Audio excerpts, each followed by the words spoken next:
All right.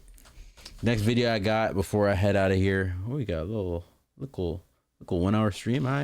The suspicious death of Lil Baby's business partner. Lil Baby wanted to make money outside the rap game and opened up a seafood spot with his homie Chad Dillon. Chad Dillon wasn't a street dude, and that's why nobody knows why he ended up getting brutally in broad daylight. It's a crazy story from the jump, and today we're breaking the whole thing down. On July 23rd, the police responded to a report of shots fired around the intersection of John Wesley Dubs Avenue and Boulevard in the Old Fourth Ward neighborhood of Atlanta. When cops rode up to the scene, they found Lil Baby's homie Chad Dillon sitting in his Rolls Royce. The shooter caught Chad several times, and he was already bleeding out by the time cops got to him. The police tried to save his life, but it was too late, and Chad tragically ended up dying from the gunshots. Nobody knows who pulled the trigger on Chad or why they wanted to take him out, but the cops think it was a targeted hit and not just a random shooting. Plus, it went down the middle of the day in a busy area, so it seems like the shooter must have had a reason to crash out like that. What makes the situation really weird is that Chad wasn't in the neighborhood he usually hung out in. He was only in the area to check out a property where he wanted to put a new restaurant, so it's not like people were used to seeing him around there. That's why rumors are flying that somebody close to Chad set him up, but there's no evidence to back the story up right now. So he wasn't even on his normal route? About Chad dying, Lil Baby posted a photo of himself with Chad and said, "Damn, big buddy, get your rest." Back in 2023, that's all he said? Lil Baby and Chad linked up and started a restaurant together called the Seafood Menu. Chad already had one of the hottest seafood restaurants in Atlanta called the Crab Boiler, so Lil Baby started talking to him about opening up a new spot. Lil Baby had the idea for a restaurant called The Menu. He wanted to open it up in his old neighborhood and get back to the community and let locals work there too. Back then, Chad realized the neighborhood only had places that sold chicken, so he convinced Lil Baby to open a seafood spot and call it the Seafood Menu instead.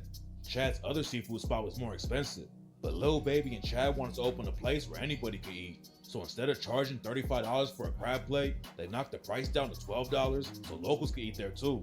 The Seafood Menu had a massive grand opening in 2023, and at first it looked like Lil Baby was going to take over the restaurant game too. Rumors are going around that Lil Baby and Chad were going to turn it into a franchise and have restaurants all over America, but it didn't take long for the whole thing to fall apart. Right after they opened the restaurant, Lil Baby and Chad went viral in the worst way possible. A woman ordered some takeout from the Seafood Menu and trashed it like crazy on social media. Oh, the Seafood Menu ended up shutting down a few months later. The website is still up, but if you try to book a table, it says that the place is permanently closed. It's not clear how it went wrong so fast, but some people think Chad's business relationship with Lil Baby is what got him killed. Chad grew up in Brooklyn and went to Howard University for a degree in business marketing. So you weren't even from Atlanta. After the degree, Chad already knew how to hustle and make money. Back in the day, he was selling lemonade and candy to put some money in his pocket, and by the time he got to college, he was making bigger plans. During the second year at Howard, Chad bought an exotic car and started renting it out for video shoots. The business started after Chad knew someone who wanted to get rid of their Bentley. He offered to lease it from them and got a really good deal. The car got so much attention that people were offering to rent it from Chad at a higher price. So within 6 months, the Bentley was already paying for itself. He was already making money off that. So he made the business even bigger and ended up owning 7 cars that he rented out. But Chad realized that he could only take the business so far in NYC because not that many people own a car. So he made a plan to expand to Atlanta instead. After he graduated, Chad moved down to Atlanta and wanted to get into the restaurant game too.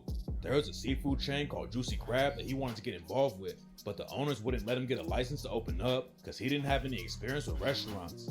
Chad wanted to open up a seafood spot in Buckhead, Atlanta because there wasn't anything like that in the area. So when Juicy Crab turned Chad down, he invested everything he had into opening his own place called the Crab Boiler. Opening a restaurant could be risky, and it was even worse because Chad was trying to open the Crab Boiler during the COVID pandemic. He didn't let any of that stop him though, and in the first year the restaurant was open, Chad did over $8 million in sales. Damn. The Crab Boiler became one of the hottest spots in Atlanta, and the place even had major rappers pulling up to eat. Big celebrities like Allen Iverson, Offset, and Ja Rule were eating there, which brought a ton of hype and made everyone want to eat there. Chad also had big plans to open up more restaurants, including an Italian restaurant, an Asian fusion spot, and a fish and chicken shop. Chad Dillon had a ton of success in the city, and he was always trying to give back to the community. He started working with convicted felons who were about to be released from prison and taught them business skills to help them out when they came home. Chad taught a 13-week business course inside the prison and let the inmates pitch their business ideas to him. And at the end of the program, Chad gave a bunch of them money to start up their own businesses. Damn. Everyone who worked with Chad said he was a great dude who just wanted to help people out. He handed out free turkeys at Thanksgiving, and one of Chad's employees told reporters he was great with the youth, he was great with people, he was an amazing man.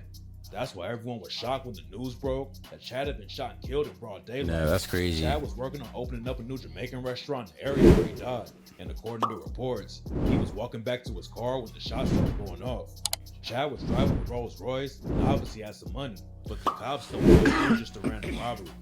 Rumors are flying that Chad linking up with Lil Baby is what got him killed. Lil Baby has real ties to the streets and came up moving weight in Atlanta. Lil Baby was in the streets at a young age after his dad left the family when he was only 2, and that's when Baby dropped out of high school in the 9th grade to sell drugs. He was arrested multiple times for possession with intent to sell and was sentenced to 2 years in prison in 2014. After Lil Baby got out, some of the dudes he grew up with, like Young Thug and Gunna, were blowing up in the music industry. Lil Baby was already known in the city for selling weed and gambling with all the famous rappers in Atlanta. So he decided to start making music as a way to make it out of the streets because he was already well known in the city, and it didn't take long for him to blow up. He made it out of the trenches and into the rap game, but some people think Baby's past in the streets got Chad wrapped up in a bad situation. Other people think Chad had some shady business deals in the city and something went left for him. Rumors are going around that somebody dropped a bag on Chad's head, and that's why the shooter was ready to crash out in the middle of the day. But there's no evidence to back any of the rumors up right now. Nobody knows what really went down. But So it's just a cool case? Chad to the new restaurant location and waited outside. Yeah. And when Chad came out to leave, the shooter popped out and killed him. It's not clear what happened, but Chad's death is going to have a major impact on Atlanta. He had a lot of love in this city even though he wasn't from there. And in just a few years, he was able to turn a new seafood spot into the hottest restaurant in the neighborhood. Yeah, bro, I love seafood spots.